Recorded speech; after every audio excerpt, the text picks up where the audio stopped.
Армысыздар тыңдармандар, арнамаға қош келдіңіздер. Бүгінгі әңгіме өте қызықты сияқты. Ұнап жатса, әңгіменің соңында жүрекшені басып, пікір қалдыра кетсеңіздер. Ал әңгімемізді бастайық. Ұйқыдан тұрған Айдана бірден апасын іздеді. Қасында жататын апасы жоқ болған соң далаға шықты. Ауланың төр жағындағы тапчанда жатқан болар деп сол жаққа қарай жүрді. Келсе жоқ. Оның орнына бір қыз отыр.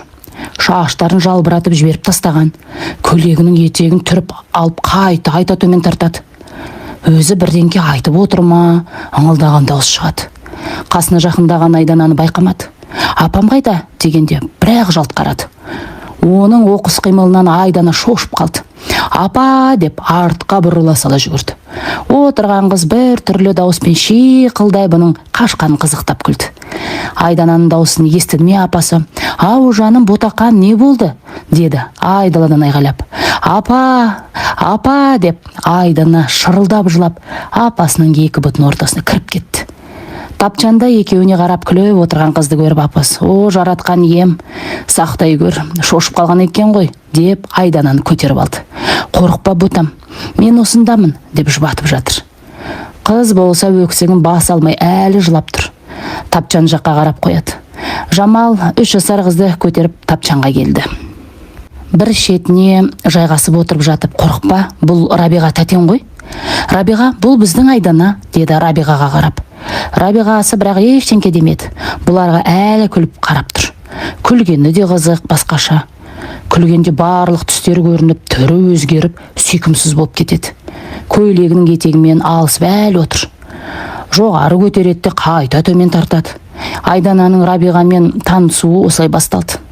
Бірден жақтырмаған қыз қайтып оған жоламады. Кешке өрістен малды айдап атасы келеді. Атасының алдынан шығып, қораның есігін ашып, бұзау қуалап, үлкен іс тындырғандай болып үйге кіреді. "Осы қызым болмаса қайтер едім? Әлгі бала қайда? Малдың алдына неге шықпайды?" деп өтіріктен баласын іздей бастайды. Оған Айдана одан сайын мәз. "Ата, өзім ағашам", деп атасының мойны асыла кетеді. Біраздан соң апасы Рабиғаны көріп шошып қалды. "Үйреніп кетер, көреміз", деп сыбырлап шалына сөйлеп жатқан естіп қалды. Бірақ ештеңке түсінбеді. Үйде ешкім жоқта Рабиғаға жолауға қорқады. Онымен оңаша қалмауға тырысады. Бірде қасына қалай келіп қалғанын байқамай қалды. Қуыршағына көйлек кигізіп шашын тарап отырған. Рабиға келіп: "Берші", деп қолын созды. "Менікі", деп қаша жөнелсе, енді бірде далада кірген кезде ол қуыршағымен сөйлесіп отыр екен. Қасына жүгіріп барып қолынан қуыршақты жұлып алады. "Тиіспе, менікі", деп сол қуыршағымен ұрып жібереді. Рабиға болса бере салудың орнына қуыршаққа таласады. Содан бері Рабиғаны жек көреді. Бірде апасы: "Қызым, Рабиға тәтеңді тамаққа шақыр бар" дегенде: "Шақырмаймын", деп бөртия кетті. "Неге? Шақыра ғой бар", десе: "Шақырмаймын, жаман ол", дейді. "Қой, олай деме, ол сенің тәтең ғой". "Кетсін, жаман", дейді одан сайын бөртия. "Қой, олай деме, ол да менің қызым сен сияқты. Осы ғой оның үйі, тәтең ғой сенің. Бір шақыршы тамаққа", десе де шақырмай қойғаны бар. Өсе келе еті үйреніп енді Рабиғадан қорықпайтын болды. Қайта арасында Рабиғаны мазақтап, ұрып кететінді шығарды. Ондай кезде Рабиға ештеңке демейді. Бар тістерін ақсита күліп отыра береді. Үйге кісі, қонақ келсе, Рабиғаны кіреберістері тар бөлмеге апарып отырғызып қоятын. Қонақтар кеткенше шықпай отыратын. Бір күні Айдана сол бөлменің есігін сыртынан жауып, жарығын сөндіріп тастайды. Қараңғыдан қорыққан Рабиға айғайлап қонақтардың есін шығарады. Осындай бір қылықтармен Рабиғаға тиісуін қоймайды. Қайта қой деген сайын есіріп, ерегесіп кетеді. Рабиғаға тілін көрсетіп, оны жақтырмайтынын білдіріп отырады. "Бұзық қыз, саған ренжісе кетіп қалады", десе: "Кете берсін", деп қарап отыратыны бар. Осылай уақыт зымырап өтіп, Айдана мектепке де барады. Енді көшенің ғана емес, ауылдың балаларымен араласып, ерке қыз өсіп жатады. Бір күні мектептен келе жатып, үйге жақындап қалғанда, жолдың бойында өзін күтіп Рабиға тұрады. Алыстан қолын бұлғап, бұған қарап күле береді. Қасына жақындағанда Айдана: "Неге келдің? Бар ары, сенімен жүрмеймін", деп қасына жоламай қояды. Үйге келген соң да апасына: "Апа, Рабиғаға айтыңызшы, алдымнан шықпасын", дейді. Неге? Мен ғой жіберген. Қашпа одан, дейді. Бір күні тағы да солай алдынан шыққан Рабиғаға айғайлап тастайды. Сонда қасына келе жатқан көршінің сары қызы: сен неге мамаңа кет дейсің? Қумасаңшы мамаңды, дейді. Оған Айдана таң қалып қарап: ол менің мамам емес, дейді. Мамаң болмаса онда неге бір үйде тұрасыңдар? Мамаң сенің, деген сөзіне шыдамай Айдана булығып жылап жібереді.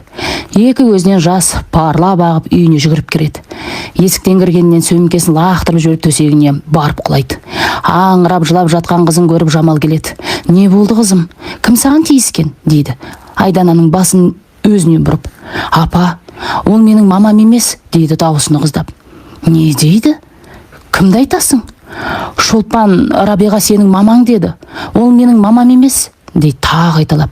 Жарықтық, солай деді ма? Қоя ғой. Келші, деп қызын айналып толғанып жұбатып алды. Өксігің басып болған кезде: ол сенің тәтең ғой, менің қызым. Одан неге қашасың? Қашпа. Онда да мен саған ренжитін болам, деп жұбатады.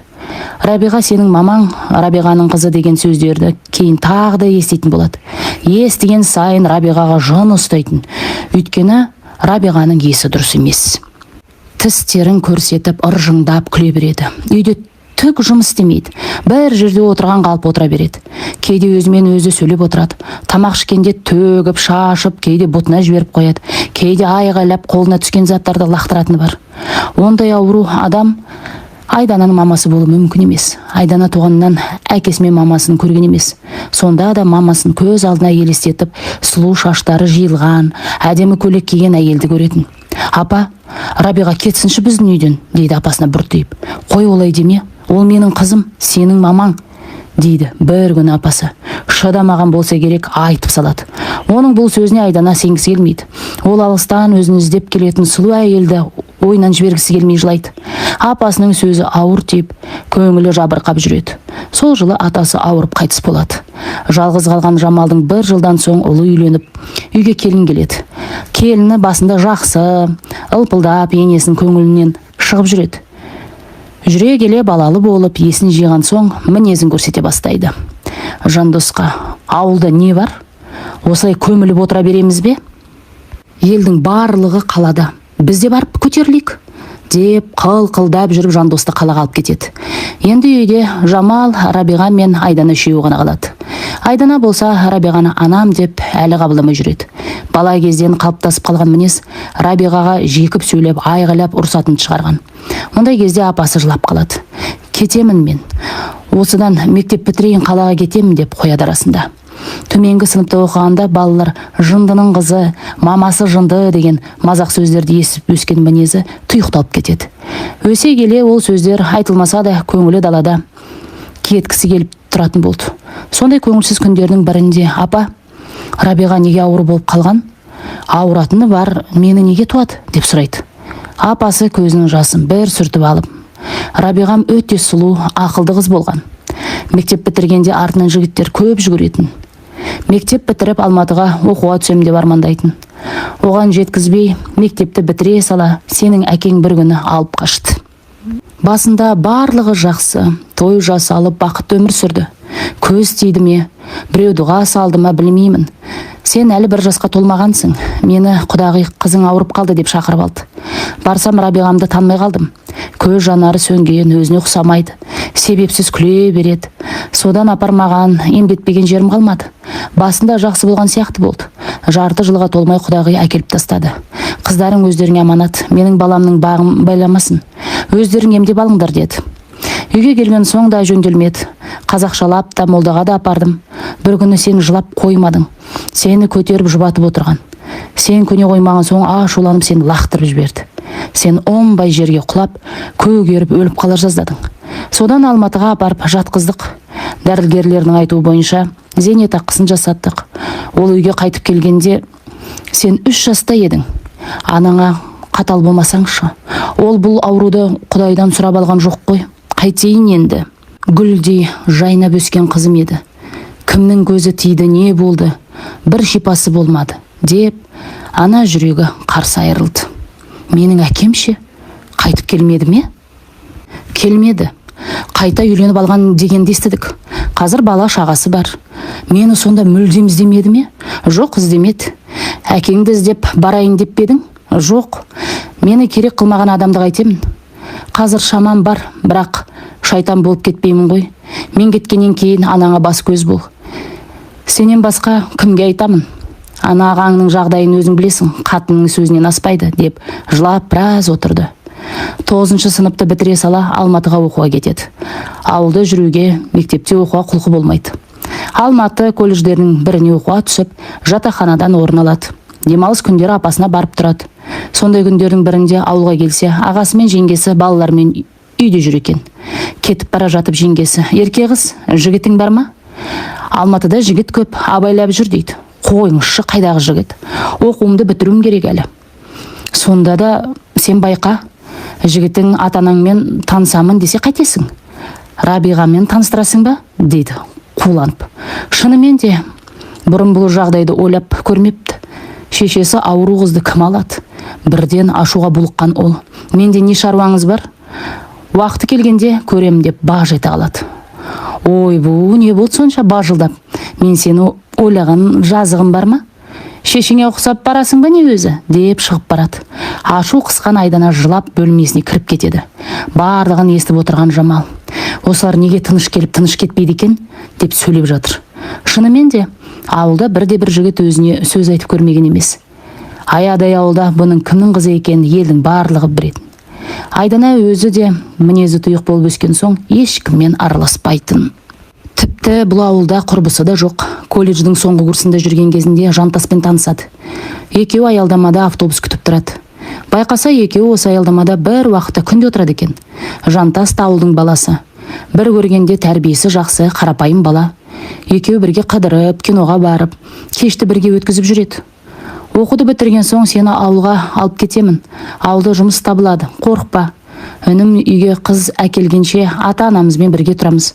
Содан кейін барып бөлек кетеміз деп әңгімесін соғады. Айдана үндемей тыңдап отырады. Жантастың айтқандарына сенгісі келеді. Тіпті сеніп те қалады. Бір күні: ауылдан анам келді, сенімен танысқысы келеді дегенде есі шығады. Алдын ала ескертіп қоймадың ба, не болыпты? Мен бүгін мамаңмен кездесуге дайын емеспін.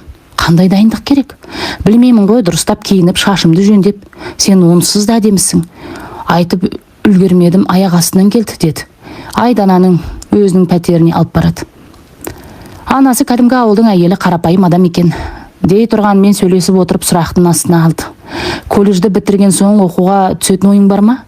Бірден түсе алмайтын шығармын, жұмыс істеп жүріп те оқуға болады. Дұрыс, елің кім болады? Қай ауылдансың? Мамаң, папаң жұмыс істейді ме? Үйде қанша баласыңдар? Ертең құдалықта керек болады деп сұрап дайындала берейін дегенім ғой, деп қояды. Айдана сұрақтың біріне жауап берсе, біріне жауап бере алмай кібіртіктеніп қалады. Оның қысылып отырған Жантастың мамасы күдіктеніп қалады. Жантасқа бұрыннан айтып жүремін, болашақ келінді таныстыр деп. Текті жерден қыз алған өзіме жақсы. Артық сұрасам айып етпе деп қояды. Сол күні Айдана кеткенше асығып әрең құтылды. Енді Жантасты көрген жерден қашатын болды. Көрген күннің өзінде тез кетіп қалуға тырысады. Саған бірдеңке болып жүр. Менен қашатын сияқтысың. Ештеңке болған жоқ, қолым тимей кетті. Мүмкін саған мамам ұнамай қалды ма? Сұрақтың астына алғаны жақпай қалды ма? Жоқ, ол кісі дұрыс сұрады. Болашақ келіні туралы толық білгені дұрыс. Сен мамама ұнадың, бірақ сұрақтарына толық жауап ала алмағанын айтты. Мысалы қандай? Атанаң туралы толық ашып айтпадың. Сен де білгің келеді ме? Мен сенің ата-анаңа үйленіп, солармен бірге өмір сүрмеймін ғой. Маған бәрібір, қасымда сен болсаң болды, дейді. Сонда да Айдананың жүрегінің төменінде қалған сұрақтар мазалайды. Бала күнінен елге мазақ болып өскен, енді тағы мазаққа қалғысы келмейді.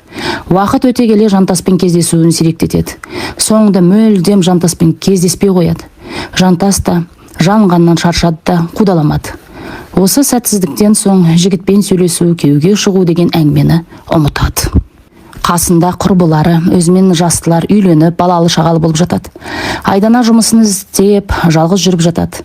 Сонау бір ауылда ешбір уайым қайғысыз, ештеңкемен жұмысы жоқ анасы бар екен есіне түсе, кәдімгідей жынданып, ашуланатын халге жеткен. Ашуланатыны соншалық мінезі де өзгере бастайды. Ашуланшақ басқа елдің жақсылығын көрсе қызғанып, өзінің әкесі мен шешесі болса да тірі жетім екенін жанына батып, күйіктен өртеніп жүреді. Ауылға келгенде апасы біраз ренішін айтады. Үйге мүлдем келмейтін болып кеттің ғой, мені сағынбайсың ба? Сағынамын, апа. Онда неге келмейсің? Өткенде ауырып қалдым, өзіме қарауға шамам жоқ. Рабиғаға қалай қараймын? Екеуміз 2 күн аш жаттық. 3-ші күн дегенде мына көршім келіп сорпа пісіріп берді. Мен өлсем, Рабиғаны кімге тастаймын? Ауылға келіп жұмыс десең болмайды ма? Ауылда жұмыс жоқ қой, қайдан табамын? Қызым, менің қайғым Рабиға. Мен кетсем кімге қалады?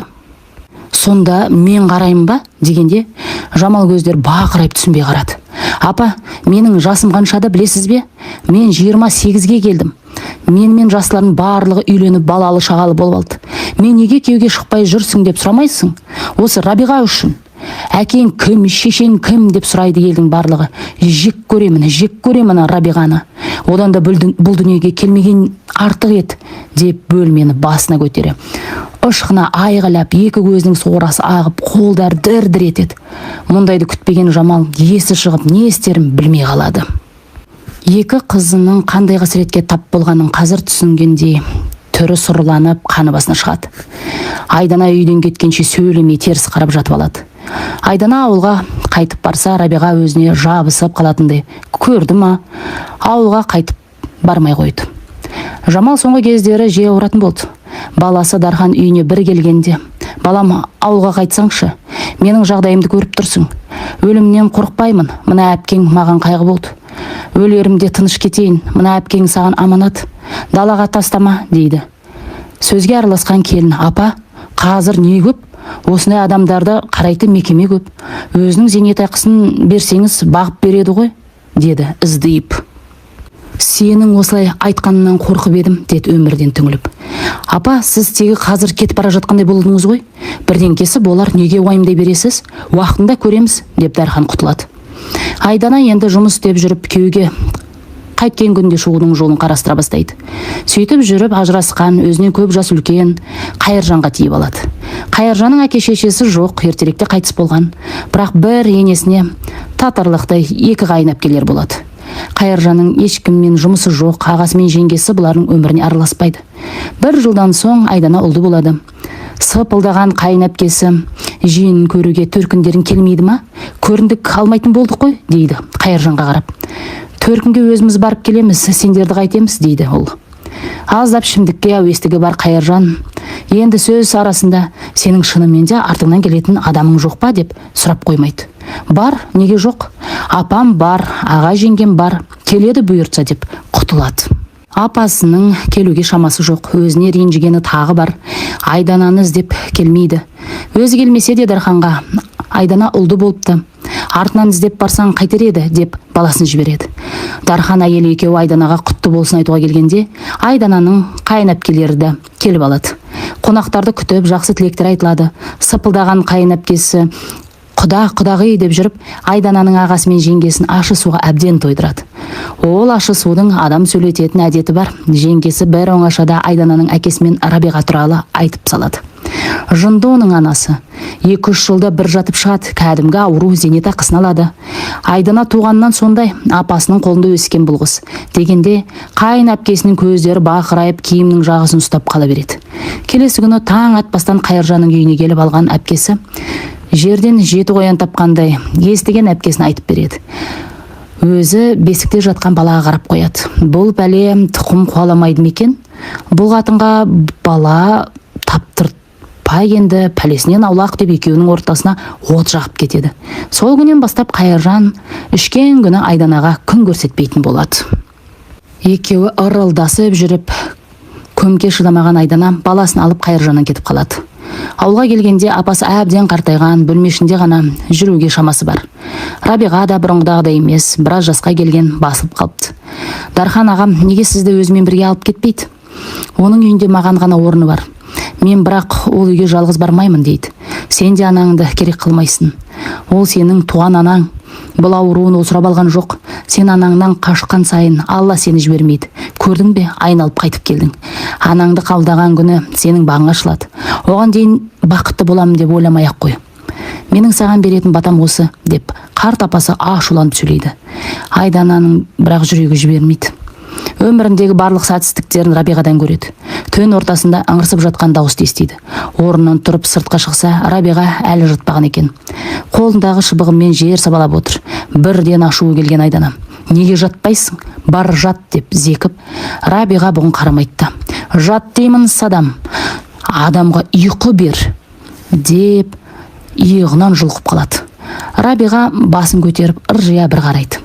Тұр, деп жұлқып тұрғызып төсегіне жатқызады. Менің бар өмірімді құртқан сенсің, жек көремін сені, деп ызаланып жылайды. Барлығын естіп жатқаны Жамал: сөйлеме оған, бақпайтын болсаң кет, өзіміз сенсіз ақ күнімізді көреміз, деп айғайлайды. Үні өшкен Айдана: осында қалсам мен де жынды болатын шығармын, деп ойлайды. Кетіп қалайын десе, қолындағы баласымен баратын жері жоқ, амалсыздан қалады. Сол жылы күзде апасы өмірден қоштасып кете береді. Рабиға мен үйде жалғыз қалған Айдана жаңа өмір бастайды. Осы уақытқа дейін апасының соншама жыл шыдап келгенін таң қалады. Өйткені ол Рабиғаның өзі бір бала сияқты, күтімді қажет етеді. Үйде қарап отырмасаң, көшеге шығып кететіні бар. Көршілері бір-екі рет жетектеп әкеледі. Жамал апам жоқ, мына байқұстың сұры қашып кетіпті ғой. Моншаға бір түсіріп алсаңшы, иісі шығып кетіпті, деп ауыздары жыбырлата сөйлейді. Баласы Манас шөлдірлеп сөйлей бастаған кез бөлме ішінде жүгіріп жүреді. Апа, деп Рабиғаның қасына жетіп барса, Айдананың есі шығады. Баласын оның қасынан ала қашады. Бір күні баласының дыбысы шықпай қалады. Бұл қайда, деп іздеп жүріп үйдің артына табады. Рабиғаның қасында отыр екен. Мәз. Рабиға кәдімгідей оған ертегі айтып отыр. Ертеде, ешкі жіні бөртеде, деп бастады. Манастың аузы ашылып тыңдап отыр. Осы уақытқа дейін өзінің баласына бір рет ертегі айтып бермеген ойлады. Анасымен отырып бір рет әңгіме айтпаған екен ғой. Сөйлесе кәдімгідей әңгіме айтады екен ғой, деп ойлады. Өзінің оған үнеме зіркілдеп ұрысып сөйлейтін есіне түсті. Адам болғалы анасына бір көйлек, орамал да алып бермеген екен. Кешке тамағын істеп болған соң баласына: апаны тамаққа шақыр бар, дейді. Баласы апалап жүгіре жөнеледі. Саусағынан ұстап келген жетектеп әкеліп дастарханға отырғызады.